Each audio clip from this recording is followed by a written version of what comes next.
পজেবেস্ট্রমের মাঠে ফাইনাল শেষে ধাক্কাধাক্কির দায় ভারতীয় ক্রিকেটারদের। শুরুটা করেন আকাশ সিং, রবি বিষ্ণয়ীরা, জানালেন তৌহিদ খেলা শেষে হৃদয়। যখন ওরা আমাদের ফ্ল্যাগ টেনে যখন টানাটানি করছে তখন আর কি জিনিসটা আমরা নট অনলি আমি একাই, আসলে অনেকেই ছিল, তো এই জিনিসটা আমরা কেউ মানে নিতে পারিনি। ঘরে ফিরেছে বিশ্বকাপ জয়ীরা। রংপুরে আকবর আর বগুড়ায় তৌহিদ তামিমকে আড়ম্বরের সাথে বরণ। রাকিবুল শাহাদাতরাও পেলেন উষ্ণ অভ্যর্থনা।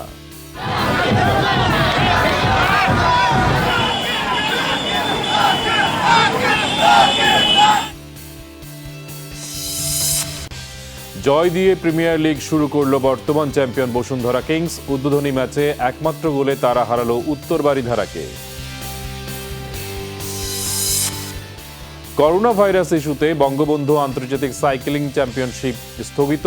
পরিস্থিতি বিবেচনা করে নতুন তারিখ দেবে ফেডারেশন।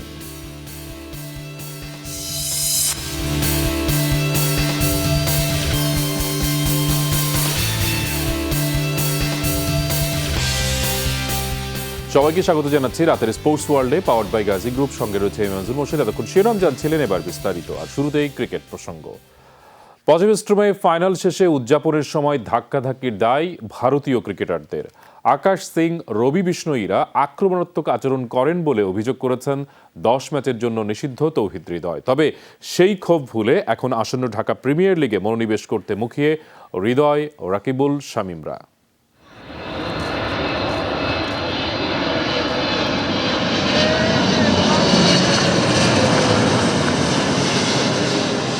স্বপ্নের বিশ্বকাপ ট্রফির এদেশের মাটিতে প্রথম স্পর্শ। গর্বিত বাংলাদেশ, গর্বিত 16 কোটি মানুষ। যুবাদের হাত ধরে হলেও টাইগার ইতিহাসের সবচেয়ে বড় অর্জন। হাজারো মানুষের ভালোবাসায় সিক্ত হয়েছেন বিশ্বজয়ীরা। তবে এমন আনন্দের মাঝেও ছিল কষ্টের খবর। ফাইনালের সেই বিবাদের শাস্তি মাথায় নিয়ে ফিরতে হয়েছে তৌহিদ হৃদয়, শামীম হোসেন ও রকিবুলকে। ফাইনালের ঐতিহাসিক জয়ের পর কি ঘটেছিল এ নিয়ে সামাজিক যোগাযোগ মাধ্যম থেকে শুরু করে গণমাধ্যমের নানা কথা। তবে মাঠে ভারতীয়দের স্লেজিং ছিল পরিষ্কার, কিন্তু খেলা শেষে কি হলো যে মেজাজ হারিয়ে ফেলেছিলেন টাইগাররা?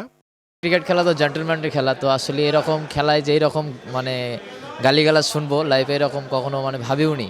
এরকম যে গালিগালাজগুলো আসলে শুনেছি, তো আসলে ওটা কোনো ব্যাপার না। তারপরও খেলা শেষে যখন ওরা আমাদের ফ্ল্যাগ টেনে যখন টানাটানি করছে তখন আর কি জিনিসটা আমরা নট অনলি আমি একাই, আসলে অনেকেই ছিল, তো এই জিনিসটা আমরা কেউ মানে নিতে পারিনি তখন আর কি। ওই দিনই ঘটে গেছে, যেটা হওয়ার হয়ে গেছে, ওটা নিয়ে আর কিছু বলতে চাই না। আইসিসি যা ভালো বুঝে তাই করছে। ভালো কিছু অর্জনের জন্য যে কতটুকু কষ্ট করতে হয় তা জানা বিশ্বজয়ীদের। ক্রিকেট ক্যারিয়ারের প্রথম ধাপে কৃতকার্য, এবার আসল লড়াই শুরু। ঘরোয়া ক্রিকেট দিয়ে নিজেদের তৈরি করার সময় সেই চ্যালেঞ্জে প্রস্তুত 19 না পেরোনো এই যুবারা।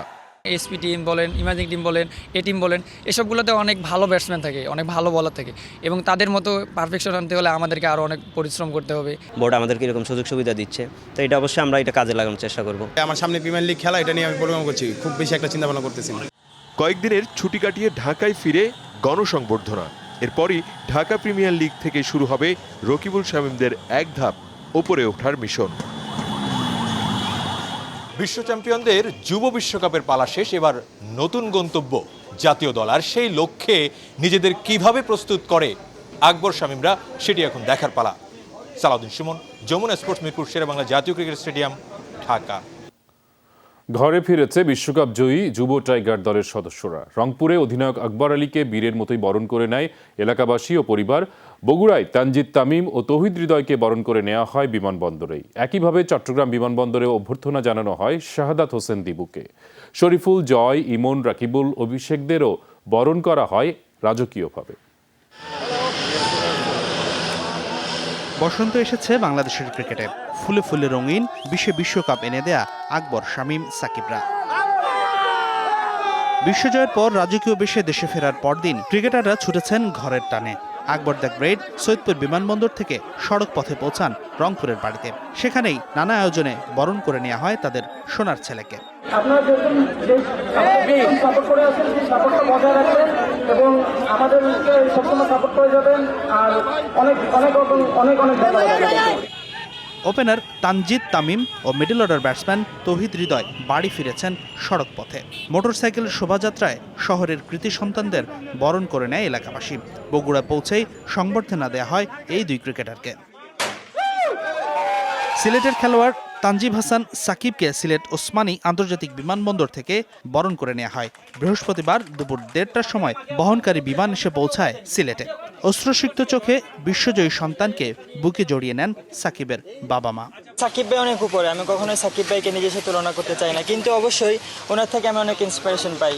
আমি চাই যে ওনার মতো বাংলাদেশকে বিশ্বব্যাপী রিপ্রেজেন্ট করি। চট্টগ্রামের নিজ বাড়িতে ফিরেছেন বিশ্বকাপ জয়ী অনূর্ধ্ব-19 দলের ক্রিকেটার শাহাদাত হোসেন দীপু। অগণিত মানুষের অভিনন্দন আর ফুলেল শুভেচ্ছায় সিক্ত হলেন এই জুনিয়র টাইগার। ছেলের এমন অভাবনীয় সাফল্যে গর্বিত মা এবং পরিবারের সদস্য। আমার ছেলে আমাকে অনেক অনেক বড় খুশি দিচ্ছে, আমার বাংলাদেশকে জিতিয়েছে। আমার বাংলাদেশের মানুষের জন্য আমি খুশি। চাঁদপুরবাসীর উচ্ছ্বাস আর ভালোবাসায় সিক্ত হলেন এলাকার দুই যুবা টাইগার মাহমুদুল হাসান জয় ও শামীম হোসেন। ঢাকা থেকে লঞ্চে ফেরার পর সেখান থেকেই মোটর শোভাযাত্রায় বরণ করে নেওয়া হয় দুই বিশ্ব চ্যাম্পিয়নকে। তো সবাই আমাদের জন্য দোয়া করবেন যেন আমরা এগুলো আরো কন্টিনিউ করতে পারি দেশের জন্য। অনেকটা নিভৃতেই ঘরে ফিরেছেন ফাইনালের অনবদ্য পারফর্ম করা পেসার শরীফুল ইসলাম। বিকেলে গ্রামের বাড়ি পঞ্চগড়ের দণ্ডপালের মৌমারি গ্রামে এসে পৌঁছালে তাকে ফুলেল শুভেচ্ছায় বরণ করে নেন আত্মীয় স্বজন, বন্ধু বান্ধব ও শুভাকাঙ্ক্ষীরা। হাসিনুর রহমান, যমুনা স্পোর্টস। রংপুরে নিজ বাড়িতে পৌঁছেছেন junior tiger captain Akbar Ali. সেখানে রয়েছেন আমাদের সহকর্মী মাজহার মান্নান, তিনি সরাসরি যুক্ত হচ্ছেন। মাজহার, আমরা জানি যে আজকে রাতের দিকে তার একটা সংবর্ধনা রয়েছে শহরে, তো এখন পর্যন্ত তিনি কি বাড়িতেই রয়েছেন না আসলে রওনা হয়েছেন সেই সংবর্ধনা স্থলে?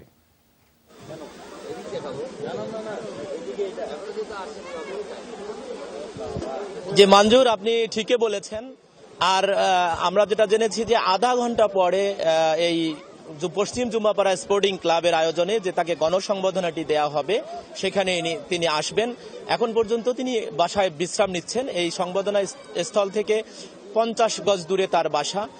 আপনি জানেন যে আমাদের এই জুনিয়র ক্যাপ্টেনকে ঘিরে রংপুরে একটা উৎসবের আমেজ বইছে, একটা বাঁধ ভাঙা ঢেউ আমরা দেখতে পাচ্ছি সব জায়গাতে। তার যে বেড়ে ওঠার জায়গা এই পশ্চিম জুম্মাপাড়া, রংপুর মহানগরীর 23 নং ওয়ার্ড। আমরা যেটা জেনেছি যে এই আয়োজনে থাকবেন রংপুর সিটি মেয়র মোস্তাফিজুর রহমান মোস্তফা সহ রংপুরের যারা জেলা প্রশাসন, বিভাগীয় প্রশাসন, মেট্রোপলিটন পুলিশ এবং জেলা পুলিশ সহ যারা আছেন তারা এখানে আসবেন। আধা ঘন্টা পরে এই প্রোগ্রামটি শুরু হওয়ার জন্য সমস্ত প্রস্তুতি তারা শেষ করেছে। এখানে গোলাপের পাপড়ি ছেটানো হবে, পাশাপাশি একটি 20 পাউন্ডের একটি কেক কাটা হবে, তাকে ক্রেশ দেওয়া হবে। মঞ্জুর, ধন্যবাদ মাজহার মান্নান আমাদেরকে তথ্য জানানোর জন্য। রংপুর থেকে জানাচ্ছিলেন সহকর্মী মাজহার মান্নান। সন্তান যেন দেশের হয়ে সেরাটা দিতে পারে সেজন্যই বোন মারা যাওয়ার খবর আকবরকে দেননি তার বাবা। তিনি বলছেন তার সন্তান যেন এখানেই না থামে, আরও বড় কিছুর জন্য প্রস্তুত হওয়া চাই।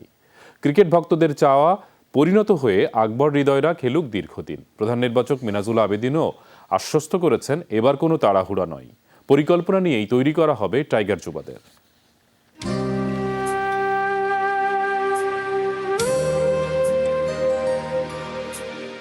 বাবা, ছেলে আমার বড় হবে। শত বাধা বিপত্তি বুকে আগলে সন্তানকে যিনি ভালো রাখার চেষ্টা করেন তিনি বাবা। আকবর আলীর বাবা একমাত্র মেয়ে হারানোর কষ্ট বুকে জমা রেখেছেন আরেক সন্তানের সাফল্যে। এটা বুকে পাথর রাখি চলছে। আর বাংলাদেশের সবার দোয়া ছিল যে মনে করেন ওই অবস্থাতেও মনে করেন যে অধিনায়কের কাজ করে যে মনে করেন যে দেশে হয়ে যে খেললো, এটা বিরাট মনে করেন যে এটা অবাস্তব। তাকে জানানোটা বাবা হিসেবে কতটা কঠিন ছিল? আমি জানাই নেই দেশের জন্য, আমি জানাই নেই, এখন পর্যন্ত বলিনি যে তোর বোন মারা গেছে। সন্তানের ভবিষ্যতের জন্য এতটা ত্যাগ পরিবারের, তাই আজকের এই যুবরা যেন হারিয়ে না যায় সেটাই আকবরের বাবার মতো চাওয়া ভক্তদের।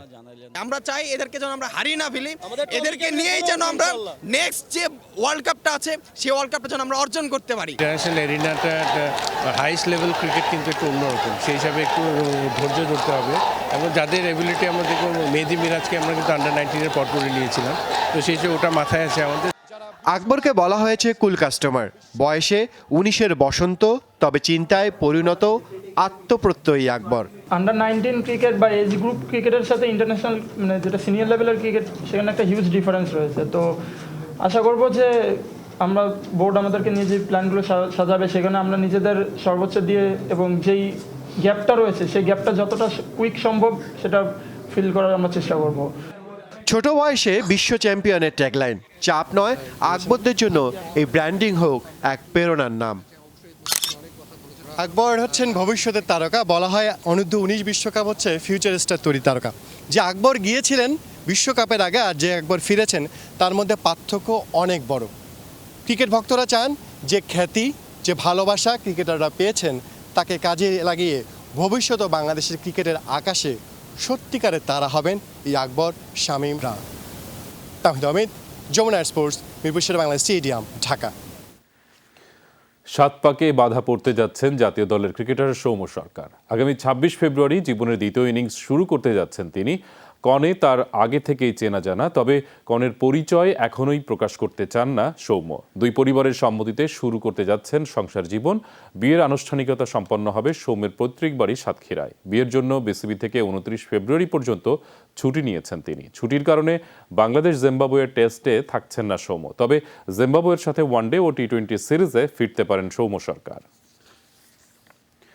ফুটবল প্রসঙ্গ, বাংলাদেশ প্রিমিয়ার লিগ ফুটবলের খবর। উদ্বোধনী দিন ড্যানিয়েল কলিন্ড্রেসের গোলে উত্তর বারিধারাকে 1-0 গোলে হারিয়েছে বসুন্ধরা কিংস। নীলফামারীতে ম্যাচের শুরু থেকেই আধিপত্য বিস্তার করে বসুন্ধরা কিংস, তবে গোলের দেখা পায়নি ঢাকার জায়ান্টরা। সুযোগ পেয়েও কাজে লাগাতে পারেনি উত্তর বারিধারাও। দ্বিতীয়ার্ধে গোলের জন্য মরিয়া বসুন্ধরার ত্রাতা ড্যানিয়েল কলিন্ড্রেস। ম্যাচের শেষ সময় তার গোলে জয় নিয়ে মাঠ ছাড়ে কিংস।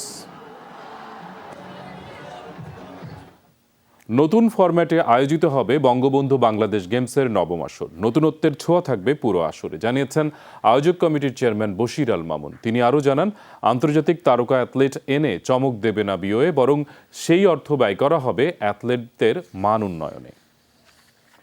আমাদের লোগো ঠিক করা হয়ে গেছে, আমাদের মাস্কার ঠিক করা হয়ে গেছে, আমরা কতটুকু মেডেল নিব, মেডেলেরটা কেমন হবে সেটাও ঠিক করা হয়ে গেছে।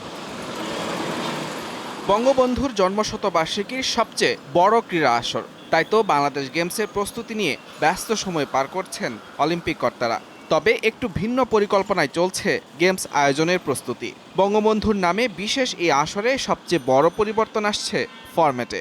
এই গেমসটা হবে বাংলাদেশ গেমস যেভাবে হতো তার থেকে একটু ভিন্ন হলো যে প্রত্যেকটা ফেডারেশন তার ন্যাশনাল চ্যাম্পিয়নশিপ বছরের শেষে করত। সেই চ্যাম্পিয়নশিপটাই আমাদের বাংলাদেশ গেমস। চ্যাম্পিয়নশিপটাকে যেটা ফেডারেশন করতো সেটা তারা আগিয়ে নিয়ে এসছে, অথবা এখানে ফেডারেশনের ভূমিকা কিন্তু অনেক বেশি। জন্মশতবার্ষিকী উদযাপনে বিশ্বের নামি দামি অ্যাথলেটদের আনা নিয়ে ফেডারেশনগুলোর মধ্যে চলছে অলিখিত প্রতিযোগিতা, তবে সে পথে হাঁটছে না অলিম্পিক অ্যাসোসিয়েশন। আমরা যদি একজনকে নিয়ে আসলাম সে লিজেন্ড হতে হবে, তার লিজেন্ডের থেকে ভেরি এক্সপেন্সিভ। তারা এখন যারা লিজেন্ড হয়ে গেছে তাদেরকে নিয়ে সেটা নিয়ে আমরা চিন্তাভাবনা করছি। আমরা তাদেরকে 2 দিনের জন্য এনে এটাকে হয়তো সামনে দিলাম, এই টাকাটা যদি আমরা অন্য জায়গায় খরচ করে আমরা যদি আরও অ্যাথলেট তৈরি করতে পারতাম। গেমসের মশাল বহনেও থাকছে বৈচিত্র্য। বঙ্গবন্ধুর জন্মস্থান গোপালগঞ্জের টুঙ্গিপাড়ায় প্রজ্বলন করা হবে গেমসের মশাল। এরপর তা আনা হবে ঢাকার মূল ভেন্যু বঙ্গবন্ধু জাতীয় স্টেডিয়ামে। আগামী 1 এপ্রিল শুরু হবে আসরের নবম সংস্করণ। মুজরাবিন তারেক, যমুনা স্পোর্টস, ঢাকা। এবার সাইক্লিং প্রসঙ্গ। করোনা ভাইরাস ইস্যুতে আগামী 27 থেকে 29 ফেব্রুয়ারি অনুষ্ঠিতব্য বঙ্গবন্ধু আন্তর্জাতিক free style stand cycling championship স্থগিত করা হয়েছে। পরিস্থিতি বিবেচনা সাপেক্ষে পুনরায় তারিখ নির্ধারণ করা হবে বলে জানিয়েছেন বাংলাদেশ সাইক্লিং ফেডারেশনের সাধারণ সম্পাদক। প্রতিযোগিতা যখনই হোক আমন্ত্রিত অতিথি হয়ে আসবেন বর্তমান free style stand champion Jack. Corona virus বিশ্বব্যাপী এক আতঙ্কের নাম। চীনে হাজারো মানুষের প্রাণ কেড়ে নেওয়া এই ভাইরাসের প্রভাব পড়েছে বাংলাদেশের ক্রীড়াঙ্গনেও। 27 ফেব্রুয়ারি সাইক্লিং টুর্নামেন্ট শুরু হওয়ার কথা থাকলেও সেটি আপাতত করতে পারছে না সাইক্লিং ফেডারেশন। সবকিছু মিলিয়ে আমরা এই সিদ্ধান্তে উপনীত হয়েছি যে আপাতত বঙ্গবন্ধু আন্তর্জাতিক ফ্রি স্টাইল স্ট্যান্ড সাইক্লিং প্রতিযোগিতাটাকে আপাতত পোস্টপোন করার জন্য। গেল 9 ফেব্রুয়ারি জমকালো আয়োজনে উন্মোচন করা হয় বঙ্গবন্ধু আন্তর্জাতিক প্রতিযোগিতার লোগো। প্রতিযোগিতায় অংশ নিতে এশিয়ার 40টি আর ইউরোপের 30টি দেশকে আমন্ত্রণ জানিয়েছে বাংলাদেশ সাইক্লিং ফেডারেশন। এর মধ্যে সম্মতি দিয়েছে 25টি দেশ। এই প্রতিযোগিতায় আসবেন বর্তমান ফ্রি স্টাইল স্ট্যান্ডের বিশ্ব চ্যাম্পিয়ন জ্যাক। মিস্টার জ্যাক বলে যে বর্তমানে যিনি বিশ্বে BMX freestyle stand cycling champion, ওনাকে আনার পরিকল্পনা আছে এবং ওনার সাথে অলরেডি কন্ট্রাক্ট হয়েছে, কথাও হয়েছে, উনি আসবেন বলে আমাদেরকে বলেওছে। কবে নাগাদ এই প্রতিযোগিতা শুরু হবে সেটি অল্প কিছুদিনের মধ্যেই জানিয়ে দেওয়া হবে বলে জানিয়েছেন সাইক্লিং ফেডারেশনের সাধারণ সম্পাদক মামুনুর রশিদ, যমুনা স্পোর্টস, ঢাকা। এবার দক্ষিণ আফ্রিকা ইংল্যান্ড সিরিজের খবর। 2 ম্যাচ টি-20 সিরিজের প্রথম ম্যাচে 1 রানের নাটকীয় জয় পেয়েছে দক্ষিণ আফ্রিকা। ইস্ট লন্ডনে টস হেরে ব্যাট করতে নেমে স্বাগতিকদের দারুণ সূচনা এনে দেন ডিকক ও বাভুমা। ডিকক 31 ও বাভুমা করেন 47 রান। ভ্যান্ডার ডুসেনের ব্যাট থেকে আসে 31 রান। শেষ 7 রানে 4 উইকেট হারালেও 177 রানের বড় সংগ্রহ পায় দক্ষিণ আফ্রিকা। জবাবে শুরু থেকেই নিয়মিত বিরতিতে উইকেট হারাতে থাকে ইংল্যান্ড। তবে জেসন রয়ের 70 আর মর্গানের 52 রানের ঝোড়ো ইনিংসে জয়ের পথেই ছিল সফরকারীরা। শেষ ওভারে জয়ের জন্য ইংলিশদের দরকার ছিল 7 রান, কিন্তু লুঙ্গি এনগিদির নিয়ন্ত্রিত বোলিংয়ে কারান মঈন আলী ও আদিল রশিদের উইকেট হারিয়ে মাত্র 5 রান নিতে পারে ইংল্যান্ড। 1 রানের জয়ে সিরিজে 1-0-তে এগিয়ে এখন দক্ষিণ আফ্রিকা। এই ছিল রাতের স্পোর্টস ওয়ার্ল্ডে, পাওয়ার্ড বাই গাজী গ্রুপ। এতক্ষণ সাথে থাকার জন্য ধন্যবাদ সবাইকে।